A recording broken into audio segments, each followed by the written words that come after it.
A batalha final. O trono branco. Parte G. Diante do trono branco. Ao me aproximar do trono do julgamento de Cristo, os que estavam nos postos mais elevados também sentavam-se em tronos que eram todos parte do trono do Senhor. Até mesmo o menor destes era incomparavelmente muito mais gloriosos do que qualquer trono terreno.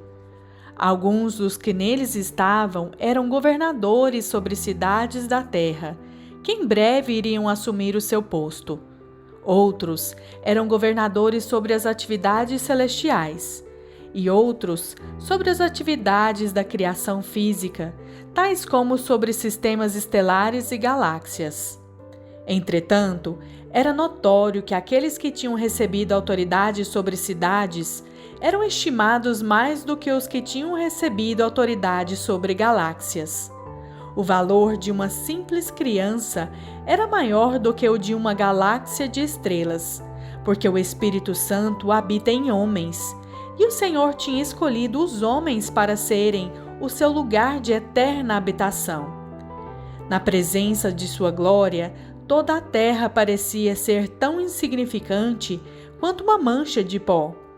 E, contudo, ela era tão infinitamente estimada que a atenção de toda a criação estava sobre ela.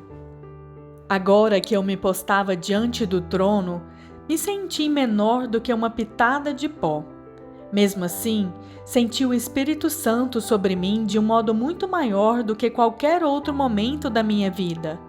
Era apenas pelo seu poder que eu tinha condições de permanecer de pé. Foi aqui que verdadeiramente eu vim a compreender o seu ministério como Consolador. Ele me havia conduzido em toda a jornada, mesmo eu não tendo tido consciência, na maior parte do tempo, da sua presença. O Senhor era tanto mais gentil como mais terrível do que eu jamais tinha imaginado. Nele eu vi então sabedoria, que me tinha acompanhado na montanha. De algum modo senti a familiaridade de muitos de meus amigos da terra, o que compreendi ser por causa de ter ele muitas vezes falado comigo por intermédio deles. Também o reconheci como sendo aquele que eu muitas vezes tinha rejeitado quando veio até mim na pessoa de outros.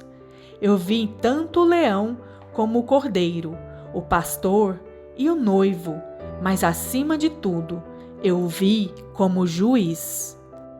Mesmo diante da presença que inspirava grande temor, o Consolador estava tão poderosamente comigo que eu me sentia à vontade. Estava claro que o Senhor de forma alguma queria que eu não me sentisse bem. Ele apenas queria que eu conhecesse a verdade. Palavras humanas não são adequadas para descrever como era terrível ou como era consolador permanecer diante dele. Eu já tinha ultrapassado o ponto de me preocupar quanto a se o julgamento seria bom ou mau. Simplesmente eu sabia que seria correto e que eu poderia confiar no meu juiz. Num certo momento, o Senhor olhou para as galerias de tronos ao seu redor. Muitos estavam ocupados, mas muitos se achavam vazios. Então ele disse: "Estes tronos são para os vencedores que me serviram fielmente em cada geração. Meu pai e eu os preparamos antes da fundação do mundo. Você é digno de se sentar em um deles?" Lembrei-me que um amigo uma vez me dissera que, quando Deus onisciente lhe faz uma pergunta, não é porque ele está querendo alguma informação. Olhei então para os tronos. Olhei para aqueles que agora neles se sentavam.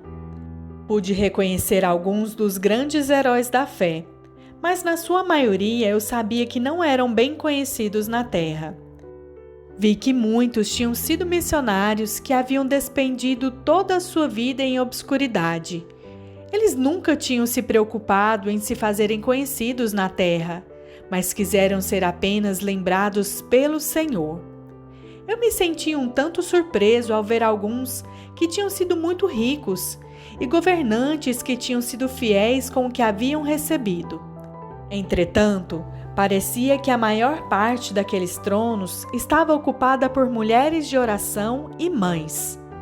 Eu não tinha como responder sim à pergunta do Senhor, quanto a considerar-me digno de me sentar em um dos tronos. Eu não era digno de me sentar na companhia de quem quer que fosse. Eu sabia que havia recebido a oportunidade de correr pelo grande prêmio no céu ou na terra, e eu tinha fracassado. Eu estava desesperado, mas havia ainda uma esperança. Mesmo tendo sido a maior parte da minha vida um fracasso, eu sabia que estava aqui antes de ter terminado a minha vida terrena. Quando confessei que eu não era digno, o Senhor me perguntou: mas você quer se sentar em um destes tronos? Sim, quero, de todo o meu coração, respondi. O Senhor então olhou para as galerias e disse: estes tronos vazios poderiam ter sido ocupados em qualquer das gerações. Eu convidei a sentar-se aqui todos os que invocaram o meu nome. Há lugares ainda disponíveis. Agora é a hora da última batalha. Muitos dos que forem os últimos serão os primeiros. Estes tronos serão ocupados antes da batalha terminar. Os que vierem a se sentar aqui serão conhecidos por duas coisas. Eles estarão vestindo o manto da humildade e terão a minha semelhança. Você agora tem um manto. Se você conseguir mantê-lo e não o perder na batalha, quando você retornar, você terá também a minha semelhança. Então, você será digno de se sentar com estes, porque eu terei feito digno. Todo o poder e autoridade me foram dados, e eu apenas é que posso exercê-los. Você vai triunfar, e você será revestido da minha autoridade somente quando você vier para habitar em mim completamente. Agora, volte-se e olhe para a minha casa. Voltei-me e olhei para trás na direção de onde eu tinha vindo. Dali, da frente do trono, dava para ver todo aquele local. O espetáculo ia além de qualquer possibilidade de comparação em sua glória. Milhões ocupavam todos os postos. Cada um que estava no posto de nível mais baixo inspirava maior temor do que um exército e tinha mais poder. Ia muito além da minha capacidade de absorver tal panorama de glória. Mesmo assim, pude ver que apenas uma pequena porção de todo aquele enorme local achava-se ocupada. Então, olhei de volta para o Senhor e fiquei espantado ao ver as lágrimas em seus olhos. Ele havia removido as lágrimas de todos os olhos que aqui estavam, exceto dos seus. Quando uma de suas lágrimas escorreu pela sua face, ele a tomou em sua mão. Então, ele a ofereceu para mim. Este é o meu cálice. Você o beberá comigo? Não havia como recusar. Enquanto o Senhor permanecia olhando para mim, fui sentindo seu grande amor.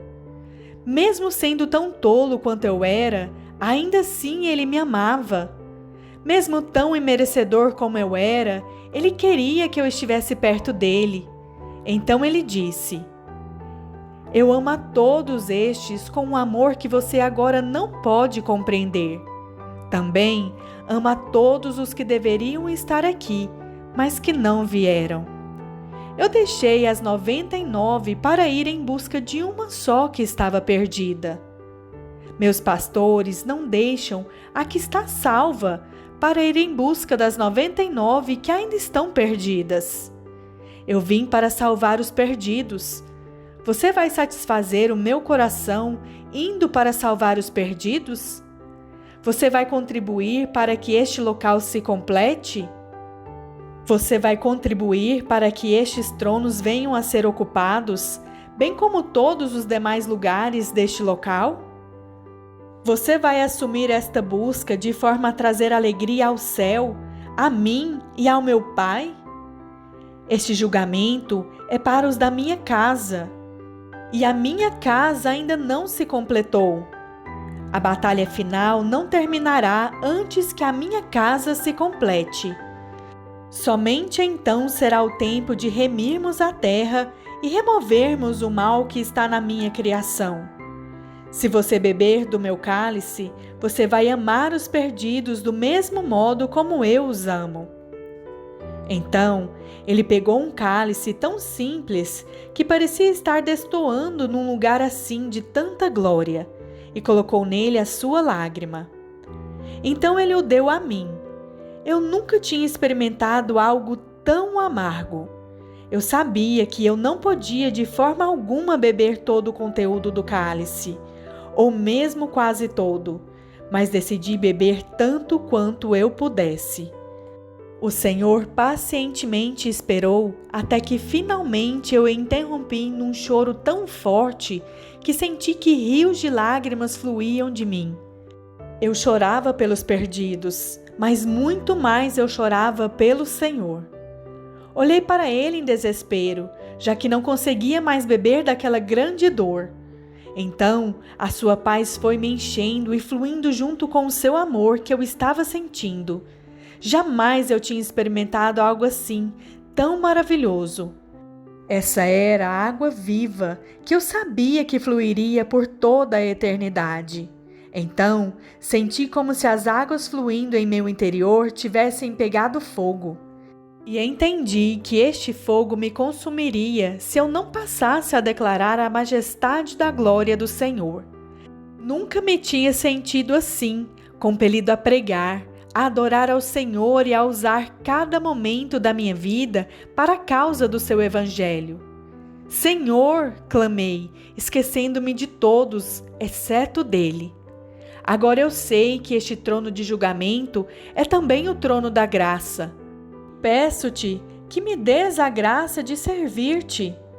Mais do que qualquer outra coisa eu te peço, a tua graça. Peço-te a graça de completar a minha carreira. Peço-te a graça de te amar de tal forma que eu possa me libertar dos enganos e de todo o egoísmo com que tanto perverti a minha vida. Apelo a ti para me salvar de mim mesmo e do mal do meu próprio coração, e para ter o amor que agora sinto fluindo continuamente em meu coração. Peço-te que me dês o teu coração, o teu amor.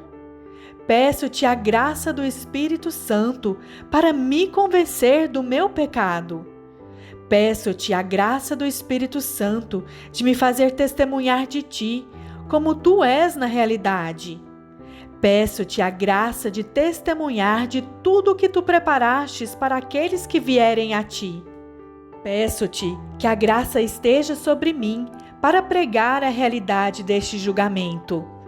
Peço-te a graça de compartilhar com aqueles que foram chamados para ocupar estes tronos vazios, dando-lhes a palavra de vida que os mantenham na vereda da vida, que lhes transmitam a fé para fazerem o que lhes foi pedido para fazer.